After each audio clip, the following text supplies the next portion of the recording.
welcome to Film for Thought. First rule of Fight Club is, you do not talk about Fight Club. You talking to me? I'm gonna make him an offer he can't refuse. And here we go. Welcome to Film for Thought. We're here on Blast Radio, brought to you by the UWL Film Society. My name's Jacob Mulgrew. I'll try that again. Joining me as always is my co-host Connaire Mulgrew. Say hello, Connor. Hello there. And our producer Katie. Oh, you just told me how to do this. Katie's here, our producer Katie Weiser. We're joined this week by Daniel Bamfield, Treasurer of the Film Society. A few orders of business just one order of business really before we begin. If you want to chat to us at any point, be sure to do it on Twitter. Use the hashtag FFTOnBlast. That's FFTOnBlast. Or you can tweet me at Jake Mulgrew, or you can tweet Connor at Con Mulgrew, CONN Mulgrew. Just tweet me questions, though, because Yeah. I'm going to be taking Connor's questions related to the topics we are talking about. Yeah, that's fine. So, a little bit of explanation. This is our first show. Are you excited to be here, Connor? Oh, yeah, absolutely. Dan, are you excited to be here on our first show? Yeah, a bit nervous. Never done this before, but... No, it's fine. Neither have we. That's the idea of the first show. Yeah, we kind of had a test. We had a test. We tested too. We tested it. So the way this show is going to work, we're going to start off with a segment we like to call The Newsroom, starring Jeff Daniels and Emily Mortimer. That's a joke. That's a HBO series. That is a Did you get that joke? series. No, did that joke go over your head, Dan? So I'm trying to share this post thing, but... That's fine. Distracted So by we're going to Twitter. start with talking about film news. Talk about some interesting film news. Yeah, But first, I'm going to talk about some film news that is really, really, really, really, really sad and just stupid, really. Yeah. So, we all know Star Wars Episode 7 is coming out in December. Yes, it is. Yeah, I'm so excited. We're excited for that. Excited for that film? Yeah, so I'm putting that down. It's confusing me. Yeah, absolutely. Yeah, Yeah, I'm about excited that. about Star Wars. So yeah, Star Wars is getting everyone pretty excited, and well, I'm excited, but guess who won't be excited? It's the creators of Alvin and the Chipmunks: The Road Chip. You heard me correctly. Oh my God, is the that- Road They're doing Chip. another one? They're doing another one, and they're releasing it on the same day as Star Wars Episode 7. Connor. Is the road chip some kind of pun? Is that meant to Yeah, be like the a road house? trip. No, oh, the road trip. Oh, God. Like the road trip. I couldn't imagine Oh. they share the same audience, to be honest. Oh. No, but Well, here's the thing: no, it's a but family. still. It's a family film. So And the other one's Alvin and the Chipmunks. yeah, Didn't the last one bomb? yeah. The last one did pretty badly. I think. Until the last 5 bombed. The- How many Alvin and the Chipmunks Not films very have there been now? successful, like series in general. But yeah, how much business do you think is actually going to be taken in comparison to Star Wars? You've got Alvin and the Chipmunks coming out. This against might Star kill. Wars. This might kill Alvin and the Chipmunks. I Like hope finally, so. it'll stop them from producing any more of Something's those. got to kill it, right? It's like Something's got to kill it eventually. it's going to be Star Wars. They're not going to get any sales that opening weekend. Yeah, not but I don't going really against want them Star to. Wars. But yeah, enough about that because I don't want to talk about. That's just blooming sad if anything tries Alvin to and the compete with Chipmunks. Star It's Wars. just sad. So let's get on to something actually quite interesting. Fox, we're all aware of 20th Century Fox. They share a lot of properties with Marvel. Yeah, They do. They have X-Men, they have Fantastic Four, those kind of things. Apparently, they might not have Fantastic Four anymore. Oh, Yeah. Oh. Have you been to see the Fantastic Four film, the new one? Oh, yeah. What do you think, It's Dan? it's Without worth swearing. a watch. It's worth a watch. it's but it a is not learning good. experience. I mean, its first act pretty much covers most of the film. You wouldn't believe how short the third act is. Yeah, it's ridiculous. Oh yeah, it is really short of the third act, It's isn't it? disgraceful. It's, I don't know. Something happens. People die. So yeah, Fox have apparently reached a deal with Marvel where Fox will return the Fantastic Four back to Marvel Studios in exchange for the TV rights to the X-Men franchise, which apparently Fox don't have. really? Yeah, I didn't know That- that. that a- shocks a me. Good It enough surprised deal. me. Yeah, I think that's Take a that fair and run. deal. And also, I don't want to see any more failures of Fantastic Four. Sure, yeah, give them more rights to the franchise that they're not screwing up. And, like, Yeah, 'cause let's just be honest, it's- take back the ones that they are. Yeah, because X-Men's Yeah. doing pretty well.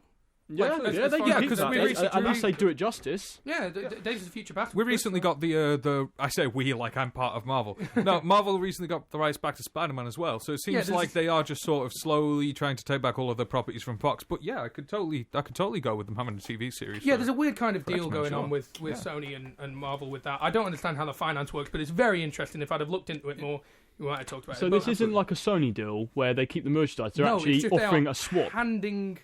They are like swapping. They're going to from hand what- the merchandise rights away as well. I'm trying to remember. I think it's just a rumor at the moment, and I think it was Den of Geek posted about it, and and I don't know if they're necessarily a reliable Den source, of but Geek it's are just- reliable. But it's interesting. It's an interesting idea, and Marvel recently announced 3 new films and for like 2020 release. Did they? Well, they release 3 films a year. They release I think are going to be the Marvel Phase 4 films.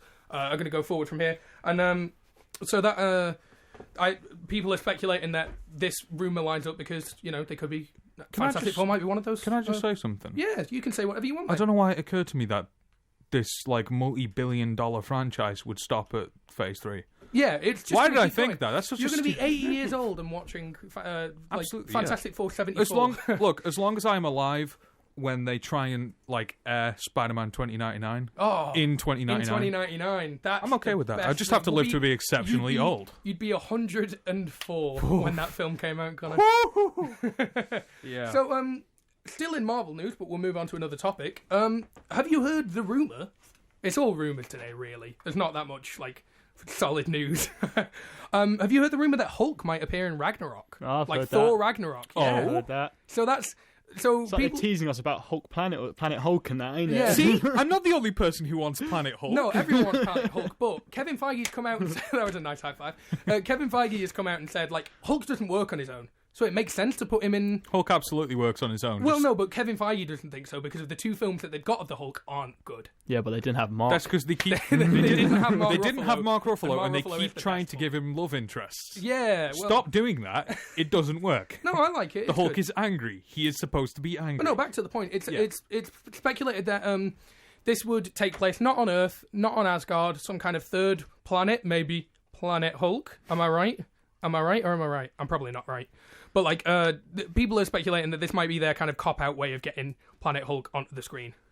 This Are is you strange. okay with that?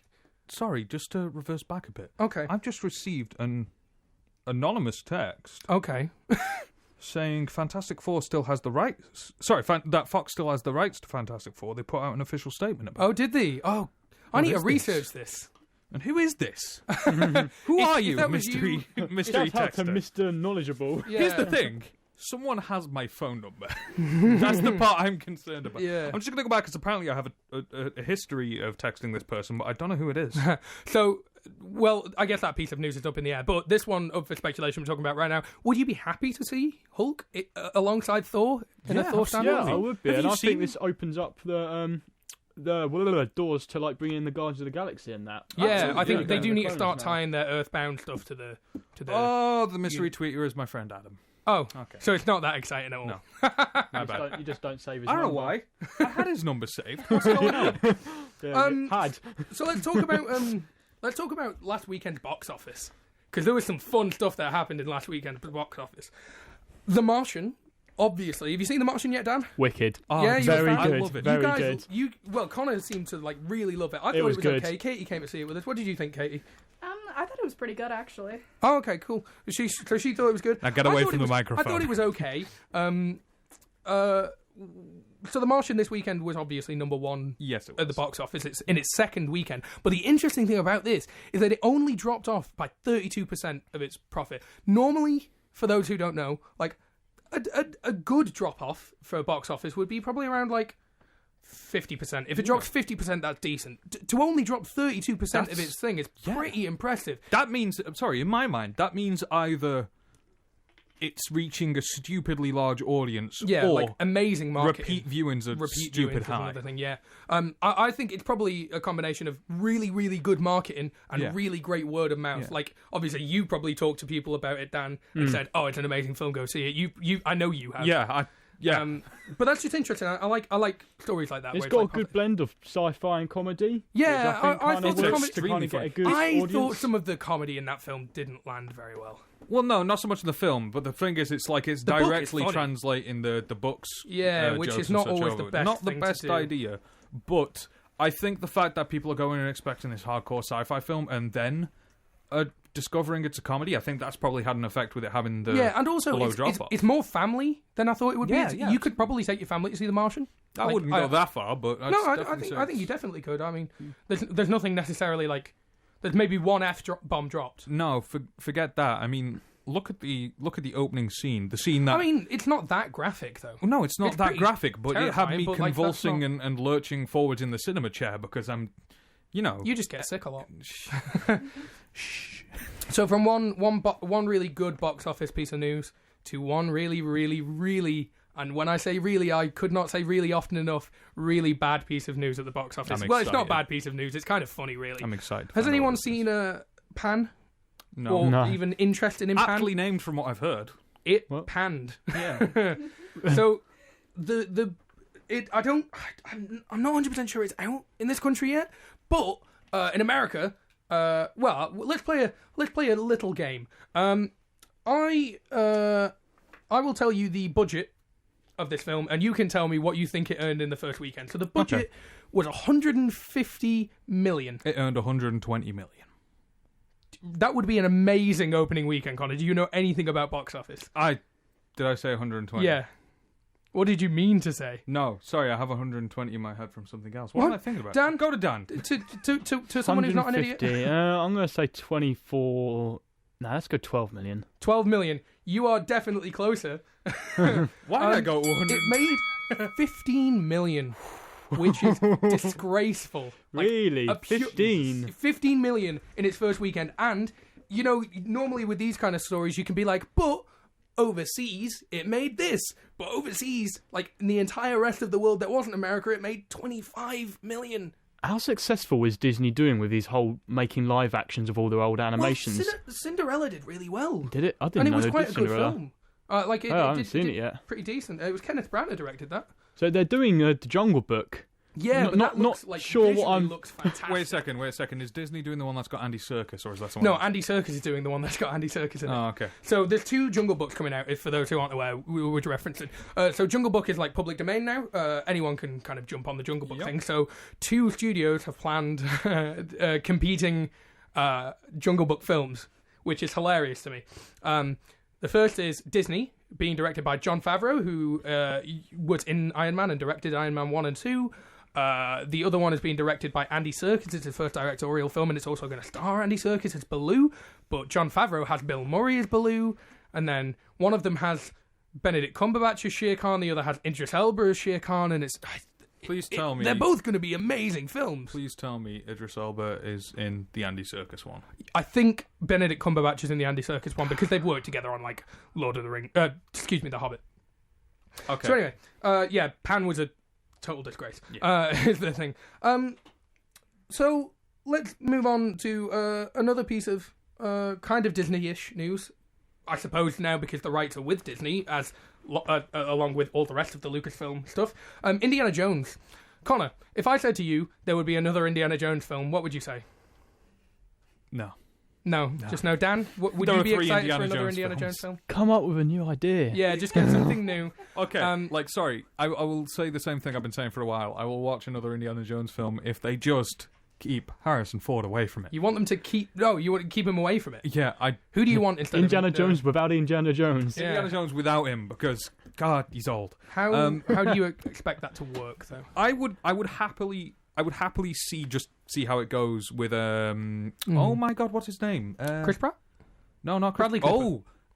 Oh, Were you talking about Bradley I was Cooper? going to say Bradley Cooper, but now you mentioned it. Chris Pratt. Chris Pratt is too much Chris Pratt and everything. There's too much Chris Pratt around. Hey, it worked. It worked in Jurassic. Yeah, and it worked World. in the Lego Movie, and it worked in Guardians of the Galaxy. I'm sick of Chris Pratt. I love him. Jake. He's brilliant, but I don't want to get tired of him. Don't like yourself. I You're don't want to get bored of Chris Pratt.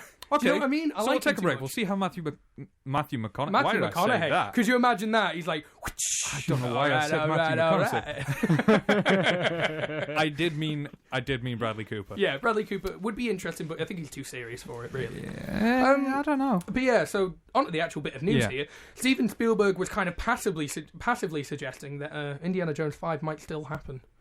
And he is wanting to work on it. What do you think? Should he just give up? Honestly, I think if they're going to make another Indiana Jones films, they should market it as Indiana Jones 4, so we can all forget so we the can just get Crystal rid Skull. of... let's just get rid of Kingdom of the Crystal Skull. That was not the best. I think the time's gone for Indiana Jones. Yeah, I don't It's think like, he's relevant we anymore. keep trying to reboot all these 80s things, toys, games, films, TV series. Like, man, what happened to originality? Yeah. Hollywood is dead. This show is a dead. joke. Why do we have this show? This show is a joke. Hollywood is dead. Go Everyone outside go on. and watch birds Go- and clouds fly past. Go to a park and Yeah. sit in a park and enjoy the sunshine. and don't Film order is- a Starbucks coffee. Film is dead. End of show. No, we've still got another hour and a half to go. Another hour and a half of our lovely voices. Oh yeah. So let's move on from that because I'm not really interested in just chatting about stuff that I'm bored of. So let's go to something really, really exciting. How excited is everyone for Batman vs Superman? Oh my God! Dan, why do you not look excited? Because I'm not a big fan of Zack Snyder. Can I? Oh, did you not like Watchmen? No, I did not like Watchmen. Didn't like Watchmen at all. Jake, I love the graphic novel. It's one of the best things I've ever read. But that film is far, far from a good film. When is the film fight thing going to happen? Because I'm not sure Dan will make it. So I mean, something might just go wrong. Are you have an upset accident with Dan because he's not excited for Batman vs Superman? I almost said A Star little Wars. bit. I'm way more excited about Suicide Squad. I think that's going to be the interesting one. I mean, that's no Me too. question. Look, don't get me wrong. Watching Batman and Superman, yeah, that's going to be cool. I'm not bothered about Ben Affleck being Batman. I think he could do a good job. I just really doubt Zack Snyder doing a good job. Yeah, I don't think he's a very good director. The thing I'm most excited for, to be honest with you, when it comes to Batman vs Superman, is Aquaman. Really? Yeah. Hey, I swear to God, you're not one of these people who just makes fun of Aquaman blind. Oh, Man. yeah. You're not an Aquaman hater, yeah, are you? Aquaman looks great. I mean, He does look great. I just haven't heard anyone come out with that statement yet. I'm going to tackle him across the floor. Here I am saying It's going to happen. There's going to be a fight on I our am first show. excited for Aquaman. I'm excited to see him. I've never seen him on film. I'm excited about Wonder Woman as well. That's what I'm saying. Like, Imagine you that can't would be be like, nice. oh, I don't like Aquaman. You I have do this. like- You well- have this look on your face like you're only kind of excited. I'm I'm interested by it. I haven't got any expectation of it being good. If it's good, that's a real big bonus for me because I'm not expecting it to be. Do you want to talk for a couple of minutes? We're going to have to move to a song in a minute. Yeah. A couple of songs to take a break. So let's just chat for. We'll get to the actual piece of news after the songs. But do you want to chat just about Batman vs Superman and the whole DC thing? Do you think DC are doing even remotely as well as Marvel at the minute, Dan? No, well they've No, only I got didn't one think so. film so far. There's not even any and question in They that, straight really, is up like break one of Superman's rules. Yeah. Yeah, there's not even any question in that at the moment. Marvel's just pounding them into the floor. Absolutely destroying them. Yeah. Do you think DC can get to that point? No, you don't think they can recover? No, I don't think they can catch up. I think they can do really well. I think they could build their own name for Batman themselves, vs but it's Superman going to is be make so much money. it's going to be nowhere to the level of Marvel films, though. It's not or even gonna be... Star Wars 7. Star Wars 7 will be the biggest film this year. Oh yeah, absolutely, no Although question. Batman vs Superman comes out next year, so I don't know why Yeah. that's relevant. But yeah, I'm excited for it. I think the trailer looks pretty good. Do you not think the trailer looks I good? rewatched the trailer yesterday. The trailer looks spectacular. Yeah, I think the trailer's good, but I thought the exact same thing about Man of Steel. that's a really good point because I was excited for. Yeah, I was, and then I was disappointed when I went and saw it. Yeah, it wasn't that fantastic. To be perfectly, But Superman just doesn't work in that kind of dark, gritty Superman- thing they're trying to do. Superman doesn't work full stop. He is a Hey, boring. hey, He did. He is a hey, boring hey, character. Hey. He's a boring character. What Zack Snyder did with him was impressive. But do you think Zack Snyder is like good in general? Like, what do you think of Watchmen? I love Watchmen. Oh, you just pulled this face like you're going to get me started on something. No, I'm just going to say... No. I was excited because I've segued this so well. Carry on talking about Watchmen. Yeah, no, so I'm actually like a massive fan of Watchmen, and like Zack Snyder has built this repertoire of really gritty superhero films that are really, really good, highly stylized, and just fantastic. And one of the great things about them especially is the soundtrack. Oh, speaking of the soundtrack, we're going to take a short break. But for now, we're going to leave you with The Times They Are A-Changing by Bob Dylan, which is from the soundtrack for Watchmen. Welcome back to Films for Thought. Sorry, I just stretched. That was really rude of me to come back into a stretch. Before we left you for those lovely songs, oh, by the way, that was Family of the Year with Hero. That song is from the Boyhood soundtrack. If you haven't quite clicked on, we're doing songs from film. We're doing soundtrack songs. Yeah, we're doing soundtrack songs. So the first song we had was "Where's My Mind" by the Pixies, which is from Connaire. The soundtrack to Fight Club. Yes, it is. Fight Club's a great film, isn't it? It is, yeah. Before we left you, we were talking about Batman vs Superman and Zack Snyder in general. But let's get on to the actual news about Batman vs Superman, which is allegedly. Now, again, this is rumor. I keep bringing rumors to you, like, oh, here's totally legitimate news, but it's all rumors. I'm an illegitimate source. I'm a sham. This show is a joke. That's the second time we've made that joke in half an hour. Yeah. So. Rumoured Batman vs Superman trailers coming out in November. 1 minute from each perspective. When it says you'll have each a 1 minute, perspective, does it mean... It's a 1 minute trailer for Superman's side of the story and a 1-minute trailer for Batman's side of the story. Are you interested in that? I'd be more interested to see as well as those, because those are pretty interesting. Yeah, it sounds great. But the thing is, like, that sort of thing happened recently in video games, weirdly enough, with Halo. Yeah, I saw that. Yeah, they're doing I'm not a proper. nerd, so I didn't see it. My bad. I'm sorry. Well, nerd to nerd with Dan then for a second. Yeah, they recently did a thing with the Halo trailers where basically they have two characters who are showing two different sides of the story, and like it's got them reversed in different areas and stuff. Okay. But anyway, more importantly, I would like to see trailers from the perspectives of Wonder Woman and Aquaman. To be honest with you, like they're not going to be an major outsider players view. in the film, though. Well, no, but it still would be interesting to see it from an outside view. Dan, how do Like you a feel more about objective two view on it. separate trailers for two characters? I'll comment on that, but I just want to get this out before it falls out of my head. Wouldn't it be cool if they do the same thing for Civil War when that comes around? Oh, that'd that be the would best. Far better. Sorry. We just blew up the audio getting excited for that, and Katie is giving me the stone cold eyes right now. No, that's a good idea. See, Yeah. that works. To Yeah. me, Civil War works more than Batman versus Superman does, Yeah, because because it's it's like more two of a sides moral of a grey area. political. Yeah. It's an actual political legislation. This is just two people arguing and Yeah. fighting. It was still very cool. Have you read Batman Returns? I have it. I haven't touched it yet. I bought it. Go home and correct that. 'Cause I it's will. I incredible. will definitely read it. And then I will come um, around and steal your copy of it. Of course you can. But yeah, it's their duel in that is very interesting. But ultimately, Civil War, the whole A better book. I will say that Yeah. without even reading. I've even read Civil War. Civil War is a fantastic book. It depends. I I was just probably defending myself prefer like Batman I'm not a Returns, nerd. to be honest. Yeah. To be honest, I probably prefer Batman Returns. But I really like Batman, so I'm probably not See, the best person to what, ask that. what you're saying is the Dark Knight Returns. When you say Batman I'm saying Returns, Batman Returns, yeah, I think mean of Dark Danny Knight DeVito Returns. as the Penguin. Going, Yeah, not Batman Returns, Dark Knight Returns, the Dark graphic Knight Returns. novel by with Mark Millar. Mark Hey, Millar. we'll do Comic Week another time. Oh yeah, we've got a little bit more news and then So main the other topics. part of that news was that the 1-minute trailer for Superman would premiere with the premiere of Supergirl, the TV show on the CW, and the Batman perspective one would appear with the second episode of Gotham, which is on the same week. How smart is that for ratings for those shows? That's Let's be pretty honest. clever. I was going to watch Supergirl because I really like Supergirl and I love Melissa Benoist. She's going to marry me one day. Well but, like, and I'm not really interested in Gotham, and not a lot of people are interested in these shows. So getting something like that, like something to incentivize you to watch those TV shows, is pretty clever. Would you agree? Oh yes, absolutely. It's absolutely clever. Yeah. Yeah. It's Well, a shame but- that most people are just going to tune out after Yeah, the trailer. they'll watch the first quarter, the Batman trailer will come on, and they'll be like, I don't want to watch Gotham anymore. They'll have Absolutely. a huge drop off in the ratings. What do you think about that, Dan?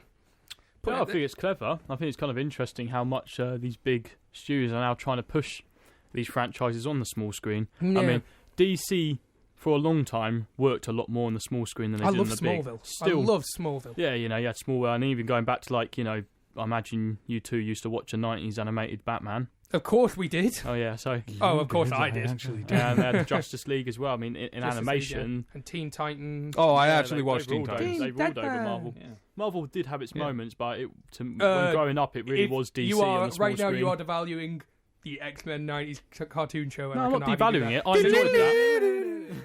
I enjoyed that. I also enjoyed the. stat guy from Katie. Yeah, I enjoyed that. I also enjoyed the Spider-Man. It just weren't on Oh, the the same level. Spider-Man one was The great. Spider-Man You know one about was very great. Is that the one where all of the memes come from? Yeah, basically. pretty much. No, that's the '60s. Yeah, Wasn't that's also very good. If It is it's ve- cheesy. It's very cheesy. 60s, but it is good. It's so cheesy. Yeah, so but cheesy. I love like it. I like It's a like bit of cheese every 60s. now and It's then. like 60s Batman. Oh, Oh, 60s no. Batman was great. Now you've Did lost you- me. And this took me so long to notice, but did you notice Cesar Romero, who plays the Joker in the '60s Batman, has not shaved the mustache off his face? He puts white face paint over his mustache, so he just looks like he's got a white face. But when you get close-ups of him, you can see his mustache. Like he has a mustache, just a white mustache that blends It's in with the really rest of his weird, face. Yeah. It's stupid. Shave your mustache, Caesar. But yeah, so I mean that's an interesting idea. We'll move on to the next bit of news. So Universal monster movies were big in the 30s. I love the Universal monster movies. Yeah. Yeah. Are you a fan of Kaiju. the reboot of the Mummy? We're talking about Mummy 1 and Mummy 2, I not know the what you- third one, I- which is garbage. I know what you're talking about. I'm a pretty big. I'd say I like the first Mummy, and the second Mummy is not as good. It's a shame that radio isn't a visual media because that clip of Imhotep in the second one running Oh, in, it's fantastic. It's the best. Oh, there's a really, really horrible shot where, like, because the Scorpion King is played by The Rock, but it's this giant CG monster. so and, ridiculous. And, like, Imhotep, the main mummy, and it just comes running in. He's like, no. But it's like 10 extending his seconds arms. after the It's action. It's like he gets stabbed, and then you wait 10 seconds, and he comes in like, no, and it's like the worst acting I've ever seen from Brendan Fraser. And It's the guy like who plays someone Imhotep. on a stage show missed It is. their It's cue. literally like he was supposed to come on Get through at this the point, cut. and like, why didn't whoever directed that go? We can do this again. Like, Yeah. this is film. This isn't theatre. We can just do that again. I tell you We're that, like, nope. I tell you what, for people who are listening in on the YouTube archive, I will put that in the show notes. Yeah, it'll definitely be in the show notes of the YouTube. Yeah. But yeah, the reason I've brought up the Universal Monsters, are you aware of the new resurgence of the Universal Monster movie? No. They are trying to create some kind of cinematic universe. Oh? In the same vein that, like, Batman and Superman and the DC universe, you've got the Marvel universe, you'll have the Universal Monster we're movies. going to get, like, Universe. Frankenstein, Dracula, Wolfman, Mummy, Yeah, that sort of but stuff. what we're talking about today is the Mummy. Yeah. Hollywood Reporter are suggesting that Universal's 2017 reboot of the Mummy might have a female mummy. Cool. Yeah, fine. Did they forget that women were Women were mummified? also, like, mummified too. Why is this news? Because in the day and age we're in, it's like a marketing thing. Like, hey, we're including women, and then everyone's like, there's half of people are going, yay, hooray for women. Half of the people are going, boo, we hate women. And then there's me going, this shouldn't be news. You Yeah. should have just been doing this. I'm not going to congratulate you for being equal. Like, well done. You considered that, women existed. Dan, what do you think? There are female mummies. That's it. Female mummy. No strong opinion here, are there? I'm going to go with my point earlier that I think there should be a bit more originality. Yeah, I should. Sure. It's like with this Ghostbusters thing where they just like swap the genders. It's Yeah, like, that annoys me as well. it's like, 'cause then just stop trying to recreate stuff in the 80s. How about like create something original for a female character? Yeah, Like don't I- make them an echo of something. yeah, before. it's like it's like in the if we're going to we've talked a lot about comic books so far, so let's bring it back to comic books with the new female Thor. Part of what annoys me is that it's another counterpart of like you've got Supergirl and and like Batgirl, and it's all just counterparts of male characters. I'd like to see some actual roles intended for women being written. There was a really great and this is kind of proof of why the concept worked, because there was a really great thing I saw it might have been a couple of months ago, where Sandra Bullock basically ended up taking a role in a film that was written for George Clooney. Oh. And that's interesting to me. Like, she was like, look, read the script. Nothing in this is particularly mannish. Like, it could just be done by a woman. And I was like, yeah, that's a really good point. People should be writing for women more. Or writing just, like, get whoever's right for the role. Not, don't cast because you said gender. Sandra Bullock and George Clooney. I can't help but now think that Some kind of Gravity would have been spin-off. a much more interesting film if their roles had been reversed. Yeah, you think George Clooney would have been Yeah. better as the main focus of Gravity? I don't think Sandra Bullock held that role that well. I don't for that think I long. could have stood George Clooney being so charming for 2 hours. If we're going to hit onto heroinism, I was going to say, Dan, you we're have not a gonna hit on problem. heroin. not that. Okay, Dan, we're going to have an intervention. But have you two seen the Mad Max?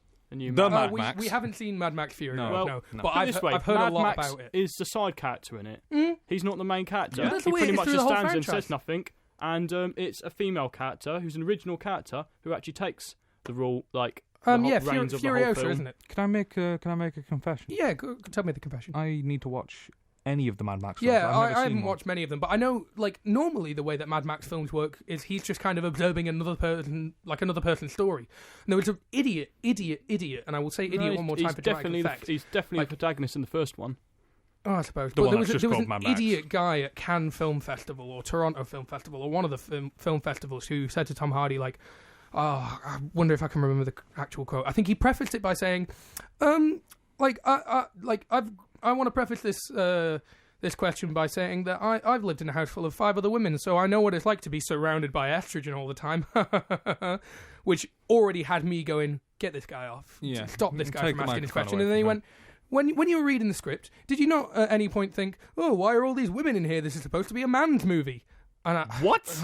it was just that I wanted to slap the guy through the screen. It was just the most dreadful thing.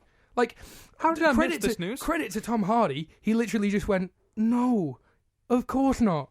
And then he started talking about how he wished he'd have had a script because apparently George Miller didn't show up with a script. Yeah. They just started shooting that thing. He pretty much just grunts his way through that film. Yeah. But it works. I It was gonna really say, works. Like, he doesn't need anything. But yeah, we'll move on to our last piece of news, and it's kind of a fun piece of news, and just one that I wanted to talk about because I'm super excited about it. Royal Mail. You're aware of Royal Mail? Her Majesty's Royal Mail, Yeah, they bring recently them on mail. privatised. Okay, now I'm interested because earlier you said we had a piece of Die Hard news, but Oh no, sugar on EIC. good save. Let's talk about the Die Hard news. Okay, for a second there, I thought you were going to say there was some sort of it's- Royal Mail Die Hard crossover. No. going on. There is a Royal Mail crossover with something, but we'll talk about that in a sec. Oh. Die Hard news. They're apparently planning Die Hard 6. Of course. Who's surprised? Hands up in the room. Who's surprised? Oh wait, there are no hands up because no one's surprised.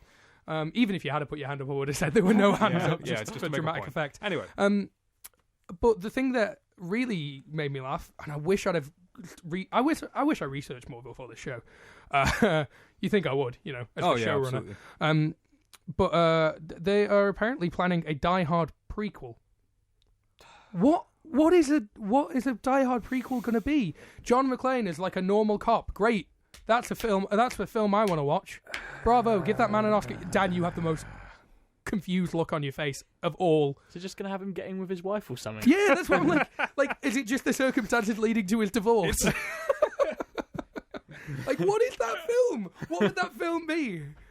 Like, genuinely, is that not the stupidest thing you've ever heard? Connor's away from his mic now because he's kind of cracking up a bit. Just like, there's Is nothing Bruce interesting. Willis on board for this sick film? I don't know. I doubt it because he looks very old now, unless it's like a What is flash he, like forward. 500 now? Yeah, something like that. Super Not old. far off. I mean, Super old. But I don't want to see that film.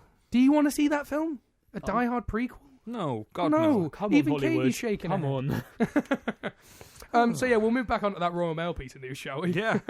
Royal Mail have created first-class stamps featuring Star Wars characters, and they're amazing. Oh no, I've seen these. they're They are great, aren't they? beautiful. They are Yeah. just the most. And I'm going to buy thousands of Do you them. know what my favourite one is? Go on, tell me. Like, oddly enough, Mhm. it's John Boyega's character. John Boyega's character really excites me. Yeah. Oh no, absolutely. I like John Boyega. I like the idea He has a of. good personality. I like the idea of a Force attuned stormtrooper becoming like like a full on Jedi. Yeah, Like, the assuming idea of the that's what character is happens, really cool. because that's the impression I get. Yeah, that's what. Could I- just be like an seems to me. homage to A New Hope when Luke's in Yeah, the exactly. stormtrooper costume, but like I'd like to think it's not. No, I think he's probably a defunct, like a stormtrooper But, who like, wants more. Having seen Attack the Block and knowing that like John Boyega. Did you like Attack the Block? Like- I haven't watched it yet. Here's the thing: I hear only good things about Attack the Block, but at the same time, I don't hear a lot about Attack the Block. So No, I don't know it's a whether it's very- just I'm getting like just the good reviews. Yeah. But it was a good film, and John Boyega is great. Yeah. Like absolutely, he can carry Star Wars. Like that's, You reckon? You can yeah, reckon I he can carry the weight of that franchise? I reckon he can, at least for the 7th film, at the very least. This role will make his career. Okay. Like that's no But joke. onto the point though. Yeah, the stamps. These stamps look incredible. Yeah, they're beautiful. And I'm such a nerd. Have you got the Like stamps I up was there? saying, Yeah, I was just looking them I was up. defending. Have you looked them up? Yeah, Did I you looked spell them them? up. Yeah, they they're look cool. amazing. I'm the most excited about If the John you're at Boyega home one. listening to this and you're on you're obviously on a computer because it's an internet radio show. Take 2 seconds. Take a look at these stamps because they are like amazingly crafted. Did you There's see some- Did you see the video that went there along was a with great it video of them like time lapsing it's the like a creation of these speed stamps? drawing. It's great. It looks amazing. Look, incredible. absolutely fantastic. I even like the one with Hayden Christensen in it. Yeah, I know, and that surprises me too. Yeah, I And don't. Once don't again, like I'm sorry, Katie, for yelling in the microphone. She's just shaking her head and being Yeah, that's it disappointed for with that's it for film news. Yeah. Anything? What was your favourite piece of news from this week? Mine was probably that Alvin and the Chipmunks trying Yeah. to compete. Yeah, that was pretty Trying good. to compete with the. But we do have a main topic this week. We do have a main topic do have a which main we will get onto. Yeah. Do you want to start talking film talk? Yeah. Well, right. So this is the second segment of our show, guys. I'm sorry, there's no like transition or anything. We're still in Katie, can we get a sound effect for transition? Anything, you pick. literally anything. Get something in. Producer's choice. Okay, here we go. Great, thanks for that. Cool. That's the. Can we get a Wilhelm scream for next week? That's the Yeah, next Wilhelm. topic bell, I guess. Shoot, I have that Wilhelm scream on my flash drive. I just didn't put it on. Sorry, The guys. Wilhelm scream, man. You're letting I'm down sorry. the team. So coming out this week, I think just in America, but is a film called The Program. Have you heard of this film? This is the Lance Armstrong Lance biopic? Armstrong drug scandal biopic. Mm-hmm. Wow, Starring- that's quick. Yeah, it was. It feels very quick. What but- was that, 3 years? Probably. But then again, you have to remember Zero Dark 30 came out in 2013. Yeah, and And they've they been only working... killed Osama bin Laden in 2011. Yeah.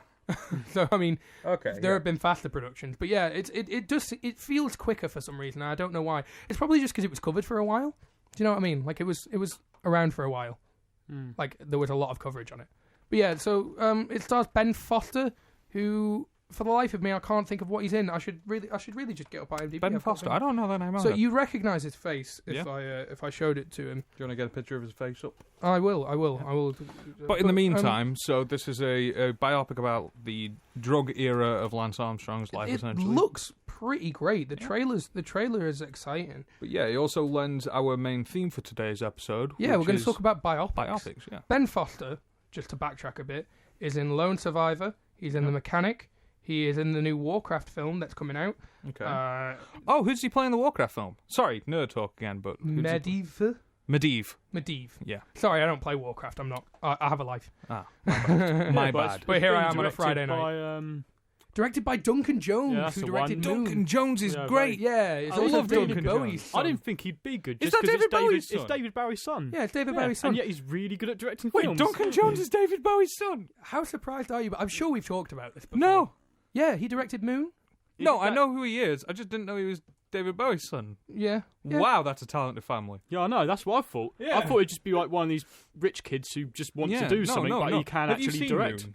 Have you Yeah, I've seen. it? I've It's in seen. my I've top seen five. Mood and is Do it you know what? Should we Codebreak? His just- other film. Yeah. Should we just spend the next hour and a bit talking about Moon? Because how good is that film? Yeah, it is really good. It's that's pretty in my much top like five. the opposite of 2001: Space Odyssey, isn't it? Hey, what were you trying to say? Well, I'm saying like I always thought the robot was going to turn on him, Dan, be but careful. ends up being a good friend to him. And I was like, Oh, right, fair okay. enough. I thought you were going to Kevin say because Spacey in it. 2001 is a Yeah, and terrible it was film. Kevin and I was Spacey. I thought he was going to Kevin turn on He's him. a robot. I was about to dive over this table and On hurt the- you because I thought and you were going to Sam say Rockwell, who I only just remembered, is in The Green Mile. And he's also in Iron Man. He is in in Iron Man 2.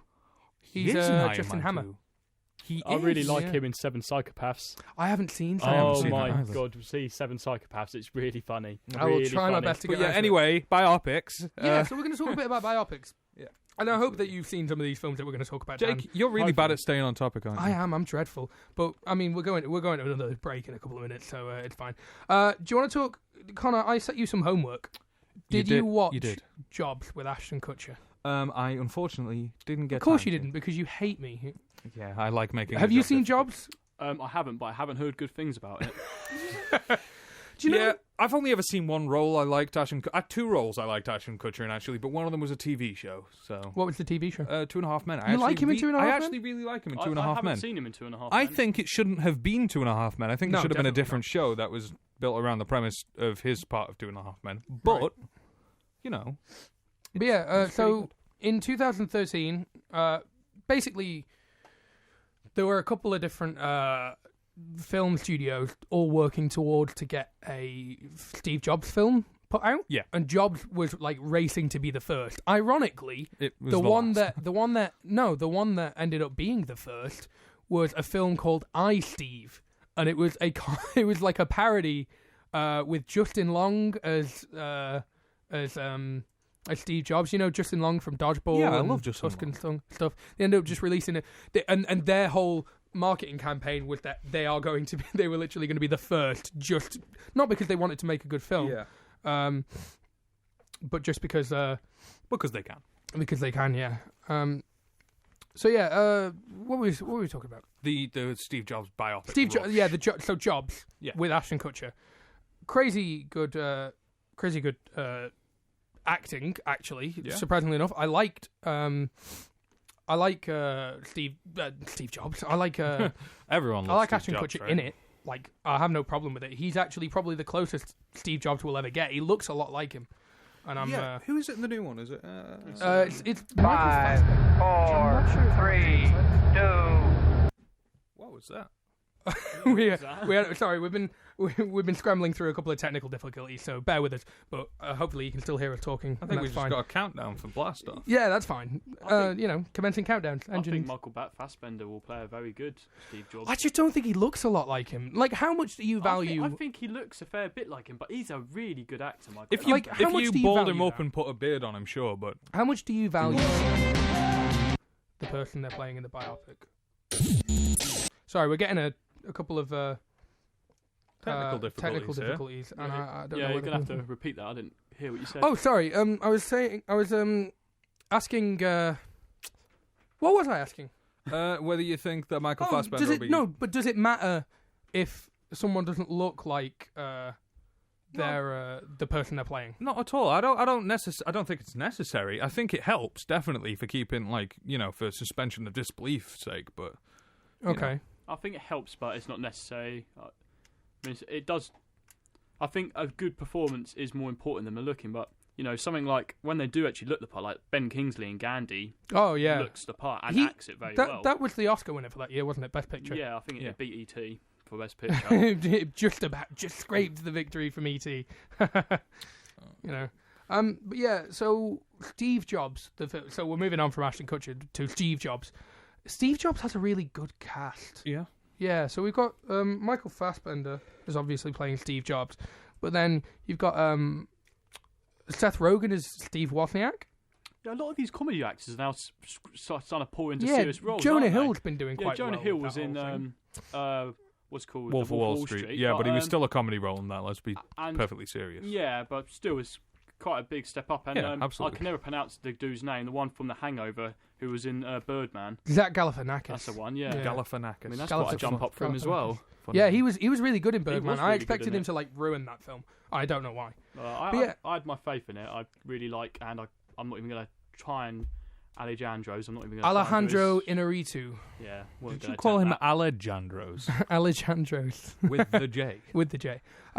As well as Seth Rogen as Steve Wozniak, you've got Jeff Daniels as playing John Scully, who, if I remember correctly from the biopic Jobs, is like the business end of Apple or something like that. I don't particularly remember. It's also got Kate Winslet in it, and a bunch of other people. Are you excited for Steve Jobs? Apparently, it's quite good. I'm excited to see how it turns out. I wouldn't say I was necessarily looking forward to watching another Steve Jobs biopic because I've seen a couple. Right. So, if we had to say your excitement levels out of 10, honestly, probably 6. 6? Yeah. Dan? 8. I'm really excited about. I like Danny Boyle. Yeah. I think Danny Boyle. Danny Boyle's directing it. Oh, right, 8. This changes things. This does change. Danny Boyle this is changes a lot. Pretty impressive. I love Slumdog Millionaire. Dude, Danny Boyle's great. I was about to say he's the best. He's up there. He's really up there. Right.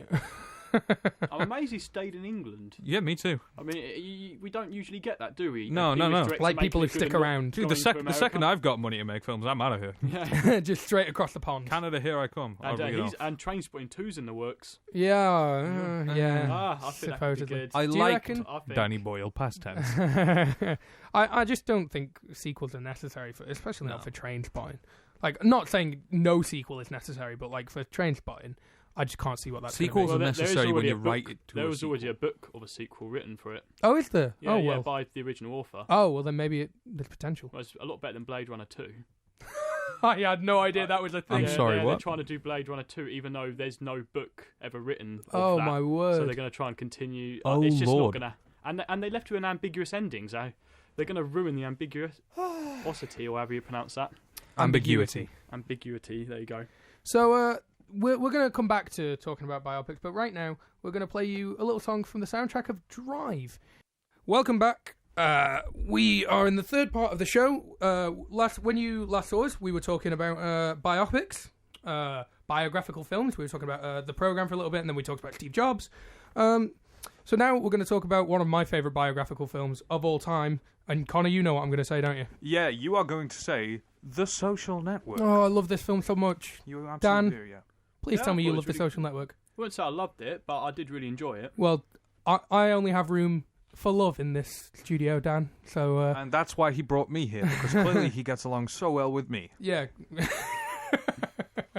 that's a joke, ladies and gentlemen. Was it? Oh! So yeah, we're going to talk about Social Network. General thoughts about Social Network. How do you feel about Social Network? What do you like about the Social Network, Connor? That would be the dubstep remix of Beethoven. Could you talk a little bit louder for me, my friend? The dubstep remix of Beethoven was fantastic. Oh, in the Hall of the Mountain King. Oh, yeah, no, the dubstep remix of In the Hall of the Mountain King by Edvard Grieg was So not Beethoven. incredible. Not Beethoven. I don't know why I said Beethoven. Yeah, It's during the rowing scene, Dan. the During soundtrack- I'm trying to remember who does in the Hall of the... Edvard Fine. Grieg it's that Edvard Grieg from the person who Peer does Gynt it. suite. But yeah, it's really a really good soundtrack. It It's is, yeah. the two. What band are they from? Atticus Ross and Trent Reznor. What band are they from? Who knows? They're from a rock band. Well, I'm I not sure. can't remember what band it's from.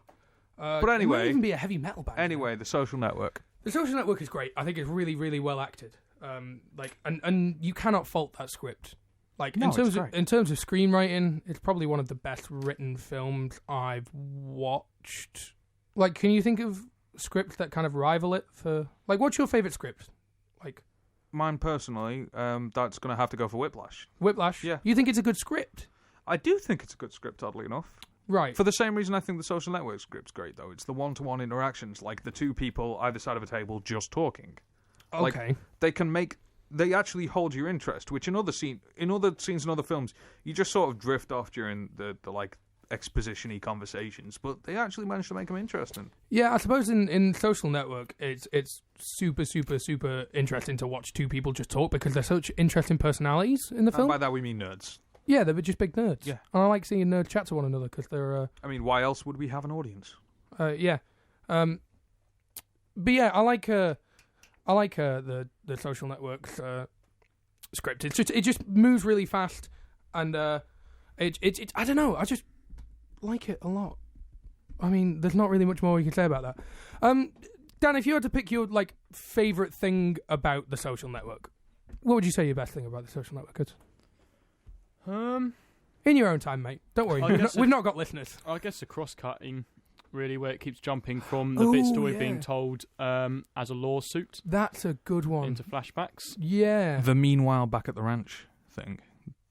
Oh yeah. Yeah, I'm sorry, I'm quoting a YouTuber who analysed this film, but basically, meanwhile back at the ranch is a technique where you keep two narratives going through a film so that at any time, if one particular part of the story is getting boring, you cut back to the other story, as in, meanwhile, back at the ranch, this is happening. Yeah. I like that kind of. In the Social Network, it works really well. Even just the cross-cut in between, like, the smaller scenes within the flashbacks, excuse me, are really great.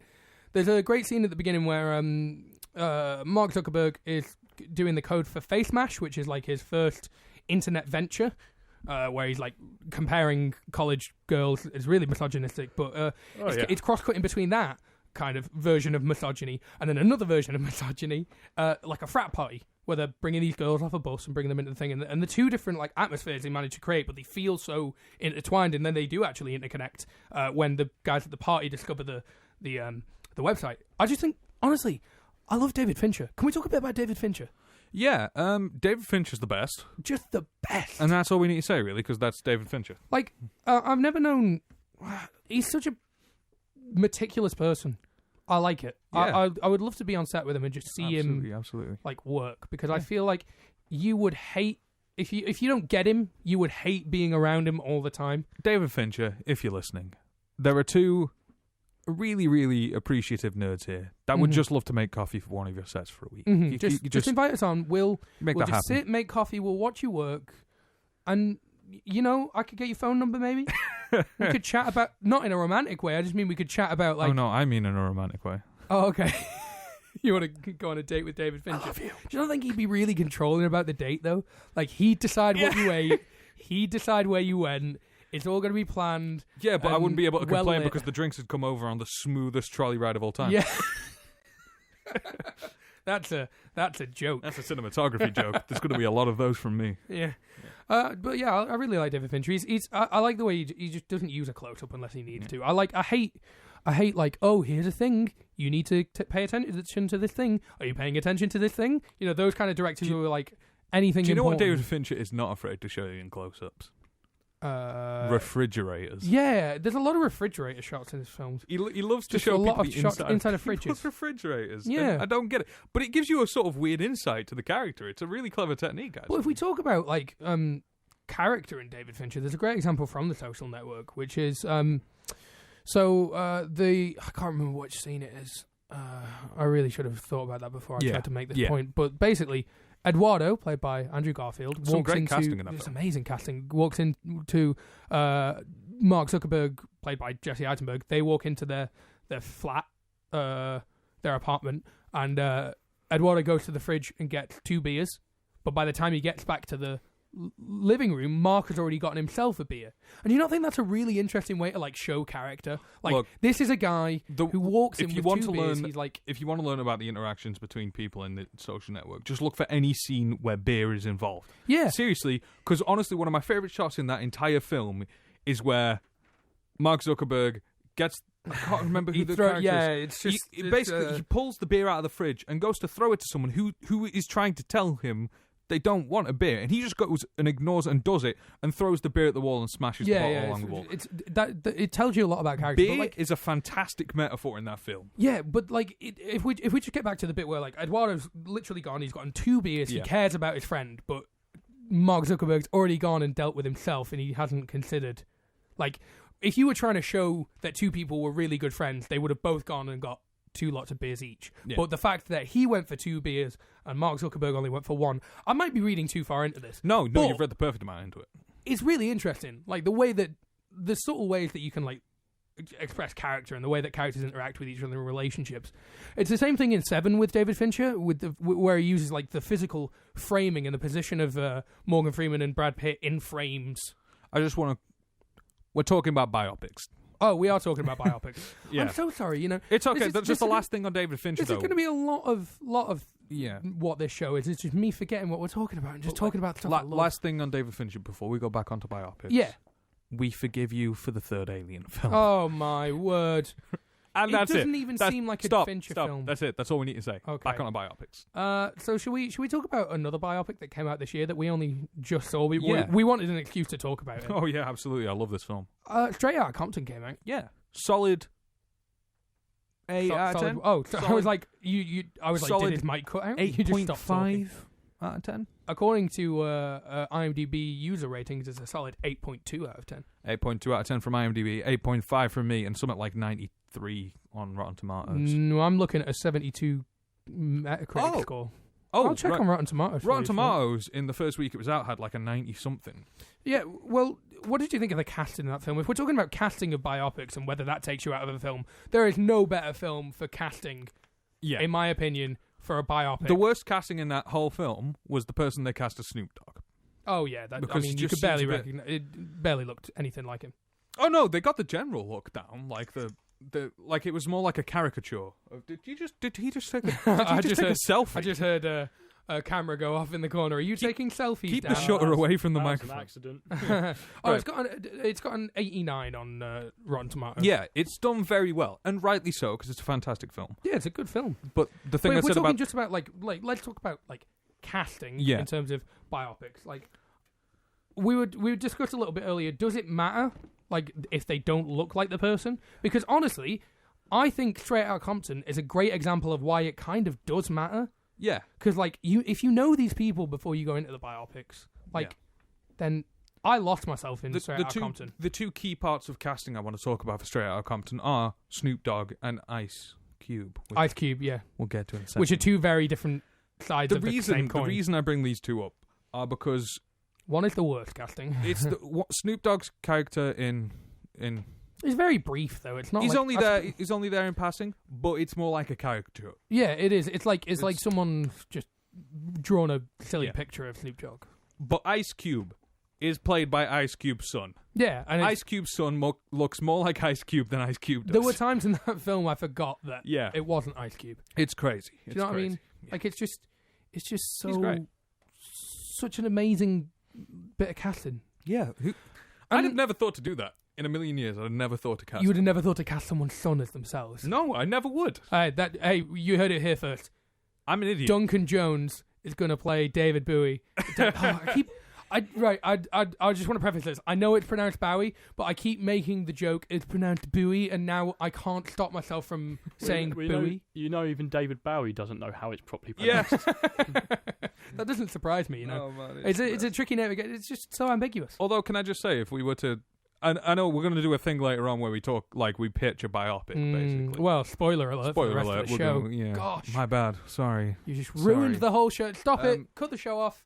We're done. Yep, that's it. We're off there. But seriously, like, I know we're going to do this later on, but if we were to cast a David Bowie biopic, I would actually cast, oddly enough, Sean Bean as David Bowie. Sean Bean. He would be good though, wouldn't he? I can see that. Yeah, no, like visually. Yeah, if he was younger. No. We got makeup for that. No, seriously. Makeup. Or we can just do the Michael Douglas Ant-Man thing and just CGI.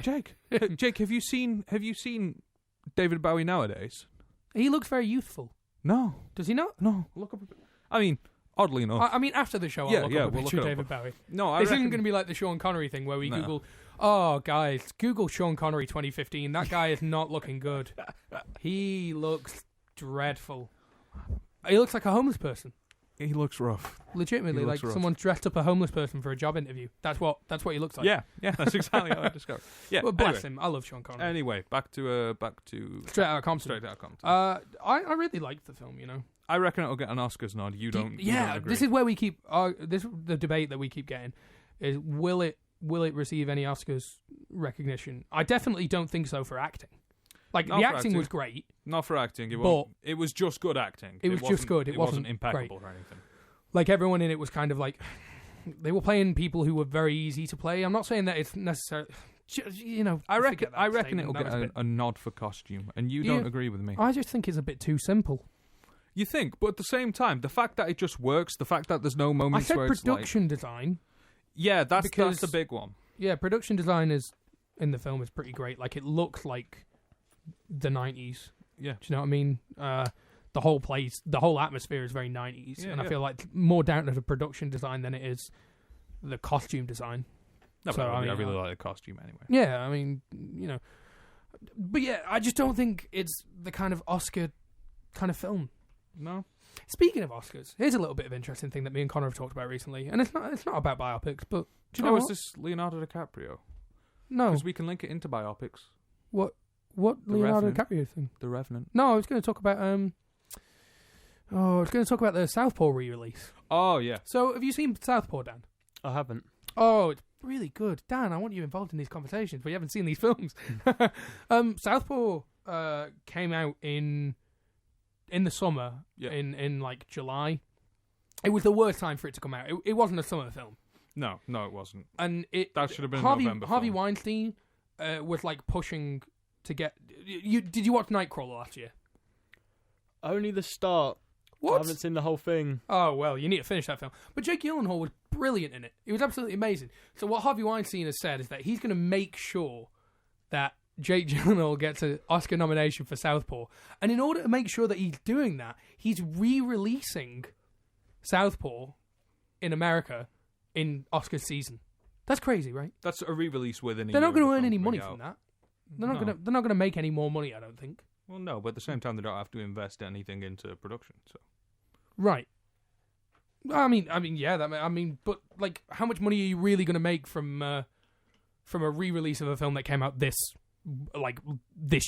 earlier this year? I mean, if they can guarantee it gets them an Oscars nomination, probably a fair bit. Right. Because you can pitch it as like they could release it anytime they want and say, look, this is like one of the Oscars season films. All right. Well, we're gonna take a short break a little bit sooner than anticipated because I want to get enough time for our final fights, which are going to be really interesting. After this break, what we're going to be doing is we're going to have Dan versus Connor, and they're going to be pitching me their dream biopics, and they're also going to be arguing what is the worst film franchise of all time. Now, that's stuff that isn't based on books or anything. And Connor is going to get vilified by the audience. He has picked the most upsetting pick of all time. You're all going to hate me. So before that, though, I'm going to play you a lovely little song. Speaking of David Bowie, we've spoke a lot about David Bowie this episode. This is from The Secret Life of Walter Mitty.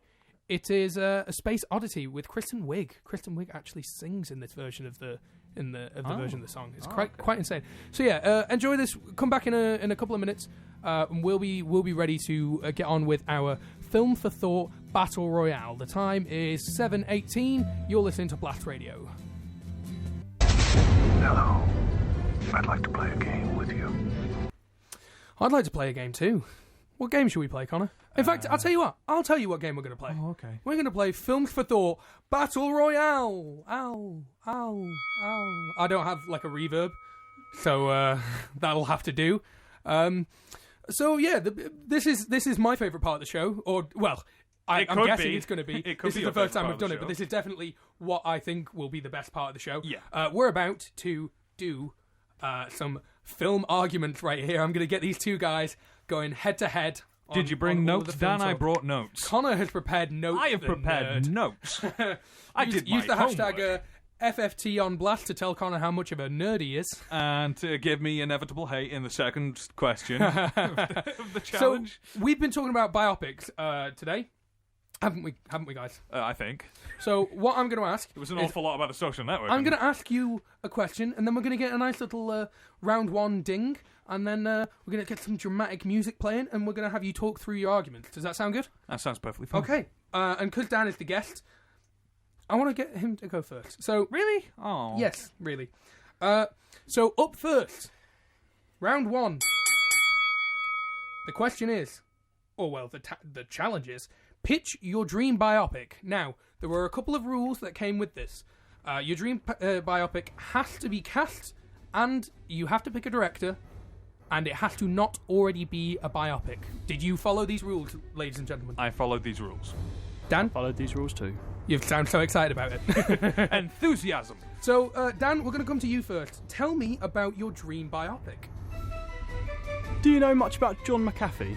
Now, see, Hold on a second. I asked both of you to give me your answers ahead of time so I could do a bit of research. John McAfee's the guy who did McAfee. Yeah, the antivirus software. Right? Yeah. Tell me about him because I have no idea what's interesting about him. Right. Well, he was like the first person to really make a commercially accepted software.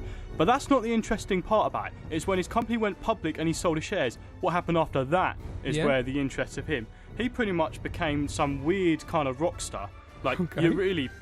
People listening to this went off the Google deep end. John McAfee and read a little bit into that guy's life. Okay. And it's still going on. So he's just a crazy guy. Kind of you've got anyone at home. Go onto YouTube and type in how to uninstall John McAfee virus software because it's John McAfee doing after the show. So it's John McAfee trying to walk through it, but you've just got to watch it to really see where I'm coming from here. But he's pretty much gone a bit nuts. And do you want to give us some examples what of kind what's of interesting things has he done? What would be featured in your biopic, effectively? Well, so he sells his shares. He went and lived in Belize for a while. But I saw that he ended up in Guantanamo. What's it called? Guatemalan detention. He's claiming that he went out to Belize to grow some plants to help with some sort of medication. But we all know about those medical plants. But it looks a lot more likely that he was actually kind of making a huge drug ring, and he has a lot of connections with prostitutes and drug warlords, and his neighbour ended up being shown up with a bullet in his head. And then he went into then John McAfee went into hiding just by in his house. Oh, he's a massive gun fanatic as well, a massive gun fanatic. The more you say about John McAfee, the more I'm scared really you're going to have to go into hiding. I don't feel like I want to use his software anymore. No. It's he hasn't had anything to do with it since '94. Oh well, then that's fine. I'll keep using it. So tell me who. He'll keep your computer safe if you pay him protection money. Who in this film would play John McAfee? And I know you pick already, and it's brilliant. I think Gary Oldman. Gary Oldman. Because if anyone's on the internet, I don't know what John McAfee looks like. I'm googling it right now. Gary Oldman playing that. John McAfee looks pretty much identical Yeah, Like, and it's not too far and away. Gary Oldman's brilliant at And blending into any role. Gary Oldman can do anything. And so who's directing your dream biopic? Terry Gilliam. So what's Terry Gilliam done? Because I know the name, but it's just in my head. I'm like, Wow. yeah, I know. Bear with Wow. me. I know. I'm gonna get. It was one of the Pythons. Oh, of course. Yeah. It was Oh the my animator. god, this guy looks terrifying. But doesn't he look like What is Gary this Oldman? haircut? Doesn't he look like Gary Oldman though? What is that haircut? Show me the haircut. Oh yeah, that's an interesting haircut. But you could see Gary Oldman playing that guy. Sure. So Terry Gilliam has done what other films? Well, apart from the Python films, he's done Fear and Loathing in Las Vegas. Which is Oscar winning, He's isn't it? done Or Pris- Nick Cage won for. No, that's Leaving Las Vegas. isn't it? yeah, Sorry, no, Las he's- Vegas. Fear and Las Loathing Vegas is Johnny was, Depp. Johnny Depp. Oh, Yeah. okay. And pretty much just that film shows the kind of weird style that he can do of a very misogynist, crazy kind of character. Yeah. But he's done The Fisher King, where he portrayed also a very kind of crazy character in it. See, you said The Fisher King, and my head went to last week's episode of Doctor Who, which was a train wreck. Have you been watching the new series of Doctor Who? Nah. Probably for the best, mate. The villain Okay. is called the Fisher King. That's why it's relevant. It's a brilliant film. It's what's his name? I don't know until you tell me, mate. Jeff Bridges and Robin Williams. Oh, right. Very, Interesting. very good That's film. actually Very, a very good cast. film. Oh, I think of it. Yeah, now that you mention that. It is a I think really I've heard of good it. film. So we've got, on one side, the story of John McAfee, played by Gary Oldman, directed by Terry Gilliam. Connor, talk me through your pick. Okay, I have a problem because that sounds really cool. It does sound really like, cool. I can't deny that. That sounds really cool, but mine's a bit more, Oscar Oscar baity, baity. a bit more like reflect on humanity kind of biopic, right? Okay. Oh, I like the music cue. Thank you. This is the story of Kurt Geron. Who's Kurt Geron? Kurt Geron, right, is an actor, a Jewish actor who was born in 1897, right? He was born in a rich family in Berlin. He fought for Germany in World War I, became a military doctor when he became injured. That's not the interesting part of his life, right? When he retired from the military, after the end of the First World War, he went into theatre. He starred in the first ever production of the Three Penny Opera, and became world famous, like specifically, like really famous. Specifically, in the ocean. I He said just specific. There was an S. Listen, right. So he became really, really popular all around Europe and even further, which like projected him into cinema. Like he got into early sound. I see what you did there. Projected him I didn't into even mean cinema. to say projected, but that worked out for the best. Okay, so he ended up in like being in early sound cinema stuff, a lot of musical acting. Okay. And then as his career is developing, he Nazi Germany comes into power. He gets taken into a concentration camp. It's see if I can remember how to pronounce this. It's the Theresienstadt You can do it, mate. Theresienstadt concentration camp, right? Okay. He was, and then like he lives out the first few years in the concentration camp, as most Jewish people in the time did, being abused and They were and generally mistreated mistreated. I think that's by fair the to Nazis, say. right? Okay. You've done a lot of research, Colin. I have. When When suddenly in the final year of the war, he was contracted by the Nazis to make a propaganda film about the quote unquote humane conditions of the concentration camps. Ooh. He didn't take kindly to that, right? No, I couldn't imagine So him taking he very he kindly. basically in secret he makes the film, but he like really makes it ambiguous as to whether or not it basically he turns the propaganda on his head, and he and his crew are sent to be gassed in Auschwitz. Oh, so it's a lovely, happy It's ending. a tragic ending. Okay. Especially when you consider he was on the last train sent to Auschwitz Oh, Christ. in the entire war. Oh. The gas chambers were decommissioned the day after his That's execution. And So, for this, you've got a very tragic film. Who's going to play your main man? for this, Timothy Spall will Timothy be taking the Spall. leading role. And if you can get up a picture of Kurt Geron, you will understand why. You've gone for very visual casting. I haven't have you? gone for very both. visual. Both. Well, of it's you did. not extremely visual casting. It's like in the correct ballpark. But I just think it's a role that Timothy Spall could pull off incredibly Timothy well. Spall is very good. He's fantastic. Yeah, he's a very, He's very, fantastic. very good actor. Who directs your film? Oh my lord, Roman Polanski. Roman Connor. Polanski. I've got your notes in front of me. You have got my luckily. notes in front of me. Yeah, Roman Polanski.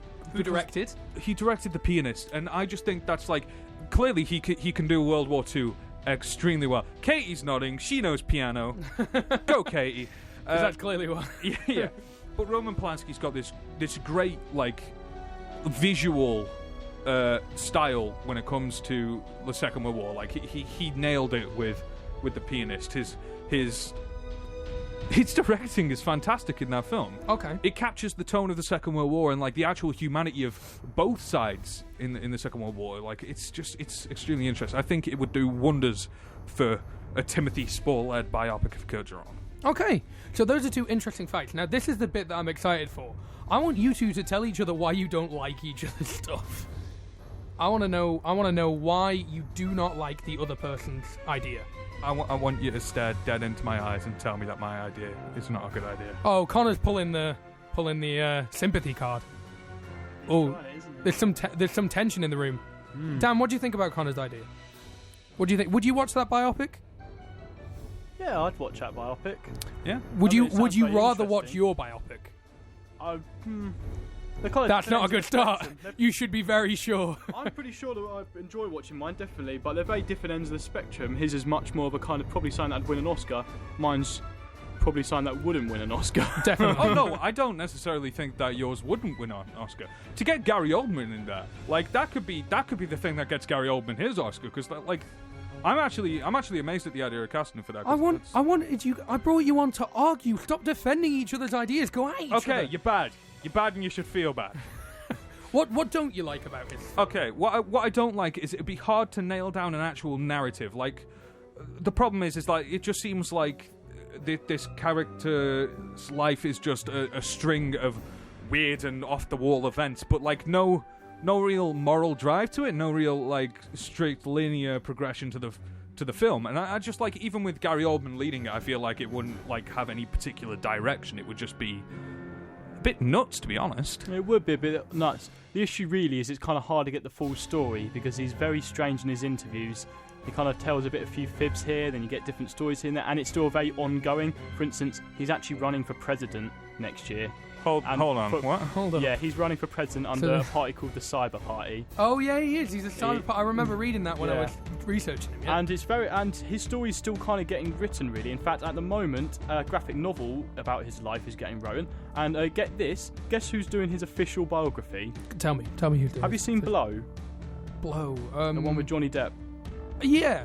Yeah, you know the character it's based on. It shows a picture of him at the end, like a cocaine kingpin. Mm-hmm. That guy.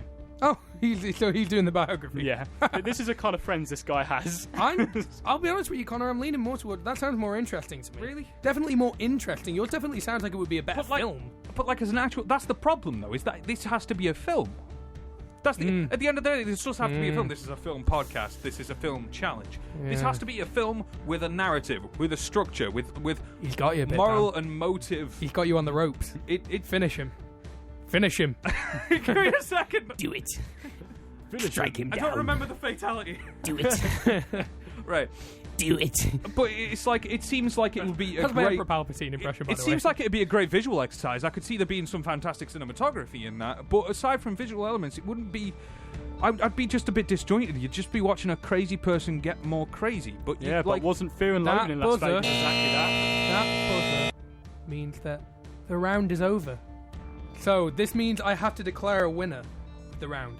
I'd like people at home to kind of join in if you want. If you have either if you want either one to win, I'm going to announce the winners at the end of the game. So feel free to jump onto Twitter, use hashtag FFTOnBlast, and then include Connor's name if you want Connor to win, and then FFTOnBlast, and include Dan's name if you prefer to see Dan's idea. So to recap, that's one that is a Holocaust film about a Jewish director on his last train to Auschwitz, forced to make propaganda for the Nazis, or John McAfee, crazy, weird guy. So I'll keep an eye on the Twitter, make sure you join in and see which film would you prefer to watch. I'm desperate to know because this is really hard for me.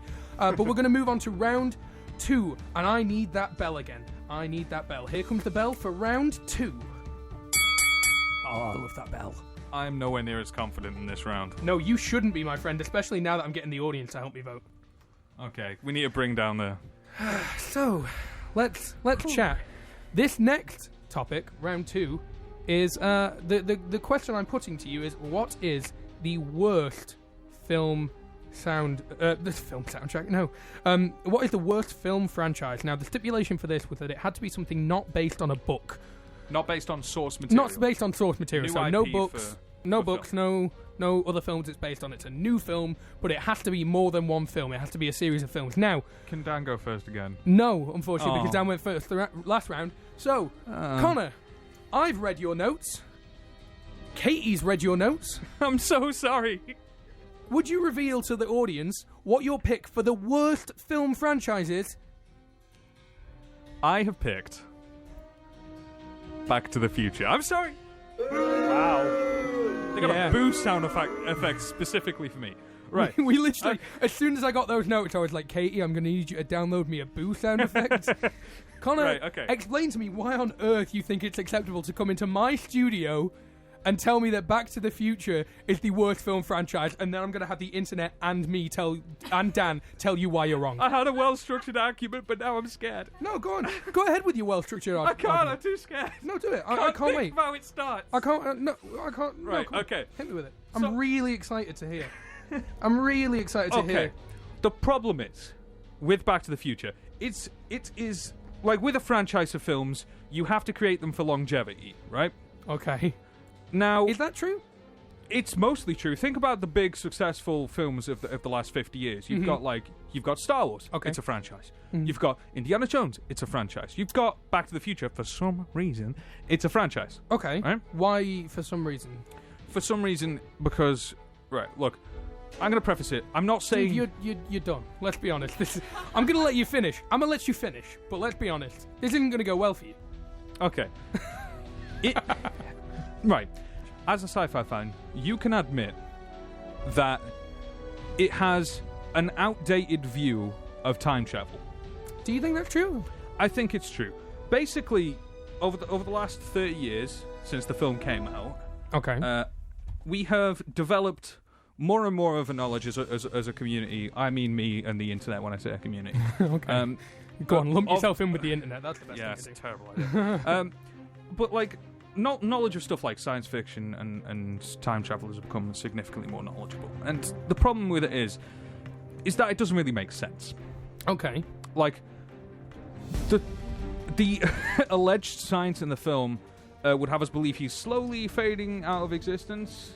Oh, you're being really nitpicky here, Connor. Why is this the worst film franchise? In fact, I'll tell you what. You can rebuttal in a minute. Dan, I want to get to yours because you Right, have an fine. actual bad franchise to talk about. Yeah.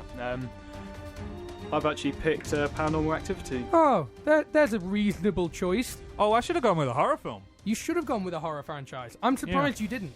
I'm genuinely surprised you didn't. Tell me why Paranormal Activity is such a bad franchise, Dan. Well, It's how hard to many really films are there? There's 6 of them now, isn't So there? there's a new one coming out called The Ghost Dimension. Yeah, it's like they're even making a joke of them, like taking the joke of it, because there's even I've seen on like the tagline. It's like finally you get to see the action or something along those lines. It's like, oh wow. That's not really a good thing. It's like you get to finally see. We've been holding it back. Yeah, It's just a bit daft. it's like 5 or 6 films are on now, and okay, you can get one out of that, but how that many films of stuff moving around a house?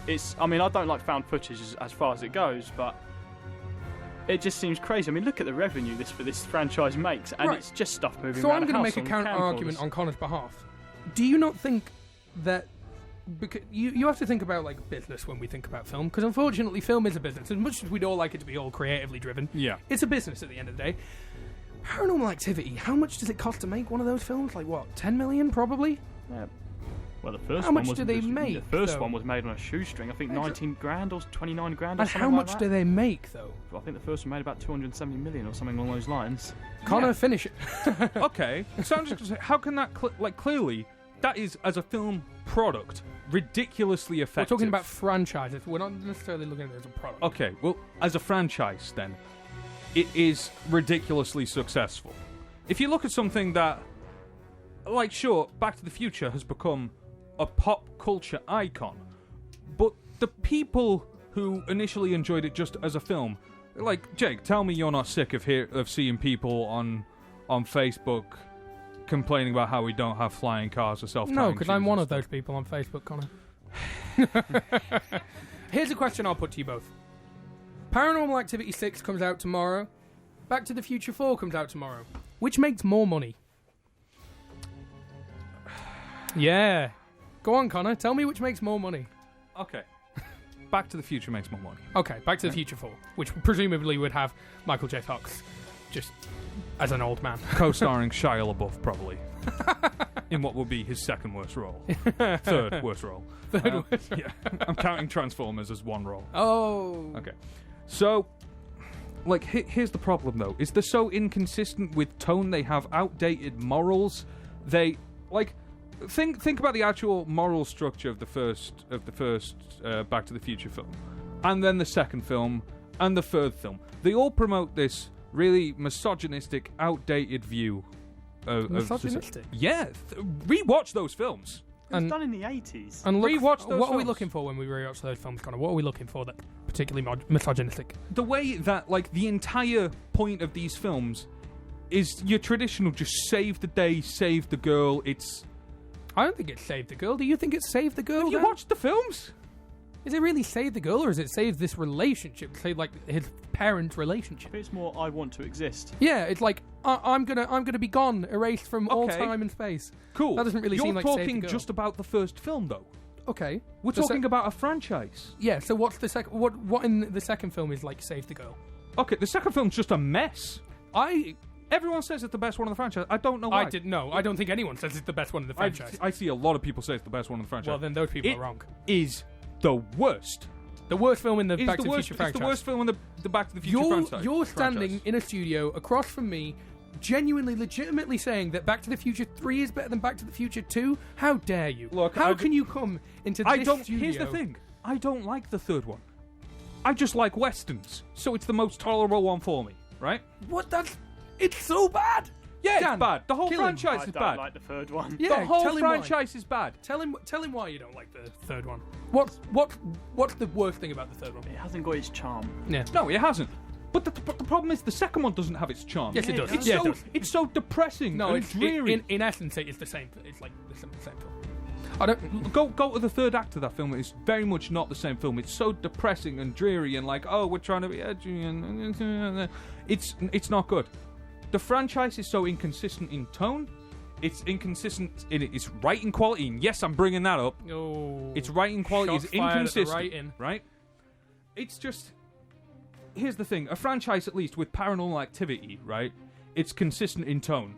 It makes way more money. There's some aggressive arm movements going on in the studio right now. Like 5 feet away from me, because otherwise I'd just be repeatedly slapping you in the face right now. But no, Paranormal Activity rakes in way more money than it puts into cost. That is effective. Mm-hmm. And if you look at it, right, it's. Connor's so angry right now. He really wants to win. Paranormal Activity is a franchise that is built on concept. Okay. Right? Is the concept good though? Dan, is the concept good? The concept. No. And I don't think it should be about like how much it makes. That's what the studios and executives to worry about, not the audience. We are talking from an audience perspective and as film fans. If we talk from an audience perspective, the reason no one can agree on what the best of the films is in the Back to the Future franchise is because they're inconsistent. They don't carry the same tones. They carry the same basic structure of plot, which is it's just thoroughly boring. It's not. You No. just seem exhausted about talking about Paranormal Activity. Talk about Paranormal Activity now, Yeah, Dan, please. Dan, why is Paranormal Activity worse than Back to the Future? I agree with you, let's be perfectly honest. But I need a good argument, because unfortunately I have to base this on argument. It's just a boring watch, to be honest. I don't see what's so great about it. I don't feel the emotion. Like, there's no character building. It just feels silly the entire way through. It just seems like a real mess of a film. And tell me that after 30 years of just rewatching the same Back to the Future films over and over again, you're not bored of watching that? Man, I love Back to the Absolutely Future. not.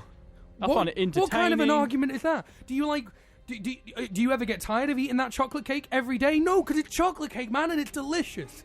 Jake, the love for so exhausted. The love for the Back to the Future franchise is essentially Alzheimer's. Look at Whoa! it. Whoa! No, yeah, you're gonna convulse and pull back from the microphone, but you are literally just rewatching the same experience over and over. You want to talk about an effective franchise? It's something that carries itself and keeps going. Sure, Paranormal Activity is slowly going into the ground. Yeah, but if you'd carried on Back to the Future for 6 films, that would have gotten crap. But I mean, it did get crap by the third one.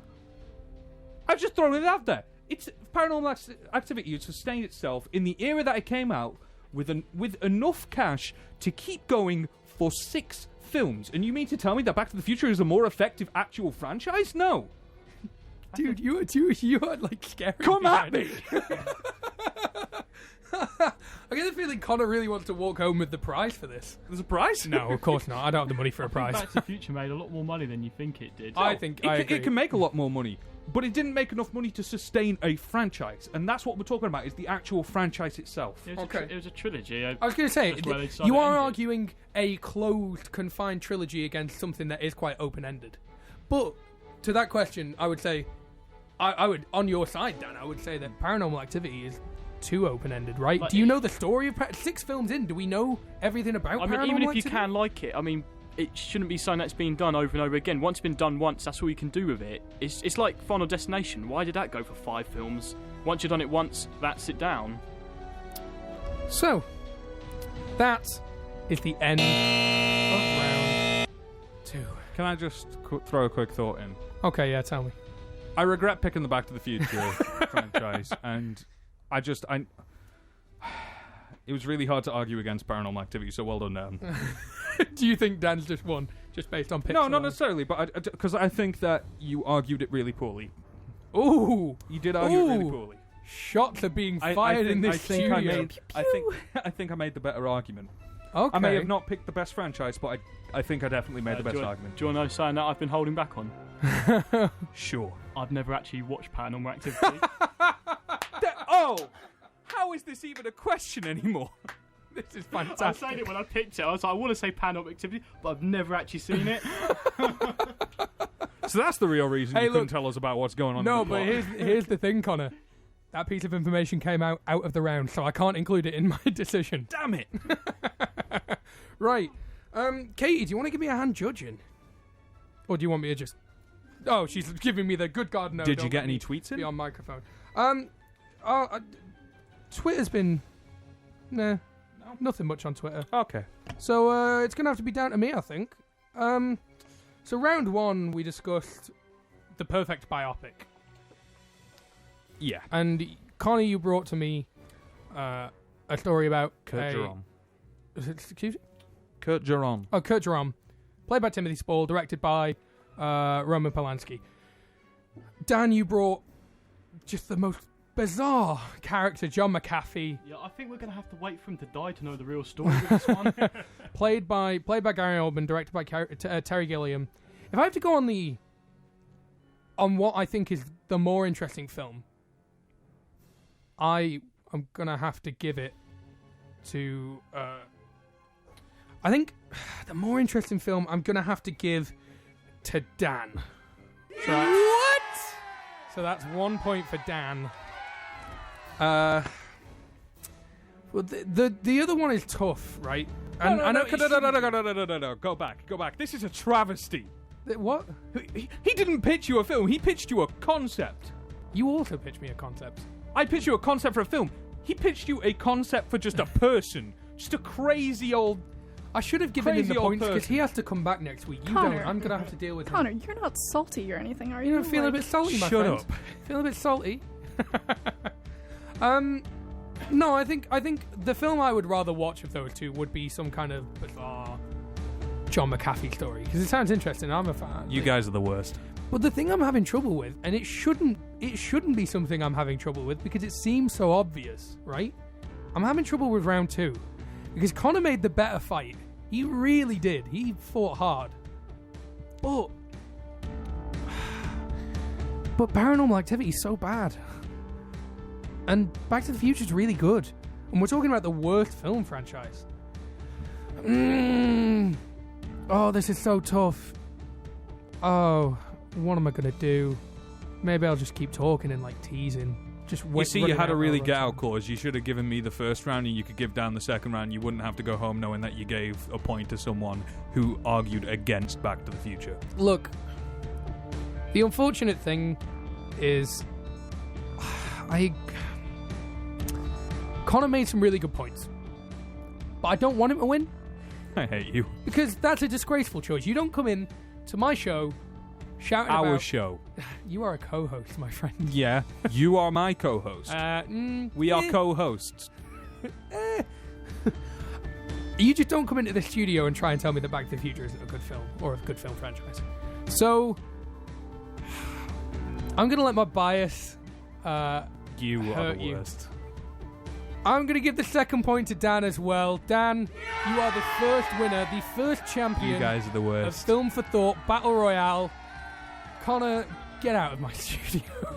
You guys are the worst. Just the plain worst. That's it for us. We're about to play you out to a lovely song from the Guardians of the Galaxy soundtrack, Awesome Mix Volume 1. Thanks for joining us. This is Ooh Child by the 5 Stair Steps. I've been Jake Mulgrew. You can catch me on Twitter at Jake Mulgrew. I've been Connaire Mulgrew. Yeah, you can catch me on Twitter at Connaire Mulgrew. Thanks, Dan Bam, for coming in, and thanks, Katie, for producing. Have a nice evening, guys.